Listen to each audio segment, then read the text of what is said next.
Saka magkamukha kayo. Magkamukha.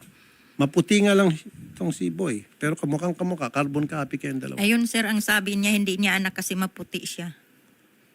Pero ang importante magkamukha. Wala akong sinasabing ganyan. Magkamukha kayo, sir. Oh. Hindi ko lang pwede ipakita sa camera si Boy. Pero magkamukha kayo. Yun nga, anong gagawin mo? Sorry kung may nasabi man ako kayo na hindi kita anak. See? Niyayakap po niya yung kanyang anak. Napayakap po siya bigla. Oh, shoot. Yung anak po, sobrang yakap sa kanya. Maigpit yung yakap ng bata. Nung una yung bata ayaw pong yumakap. Pero nung bandang huli, nagyakapan po sila. Sabi ko po, ano nga narinig mo sa amin, nanay mo.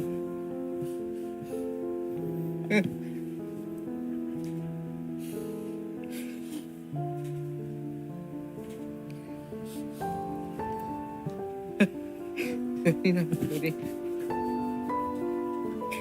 Tawad. Parang matatayo na. Okay. Ayan.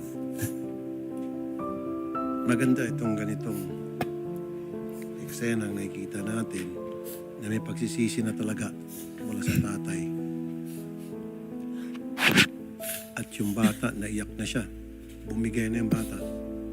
Kasi naramdaman niya din yung sinseridad ng tatay niya, yung pagsusori. Kaya napayakap siya ng gusto. Pasensya ka na kung ano man yung mga sasabi ko. Gusto ko lang naman mapabuti ka kasi tatay ka ng mga anak. Okay.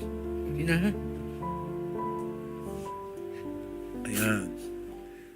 Ano naman mo na, andun talaga, sincere po yung tatay niyo, nakita ko yung pagsisisi niya, naiyak pa. Anong gusto mo Masaya sabihin? po. Masaya ka.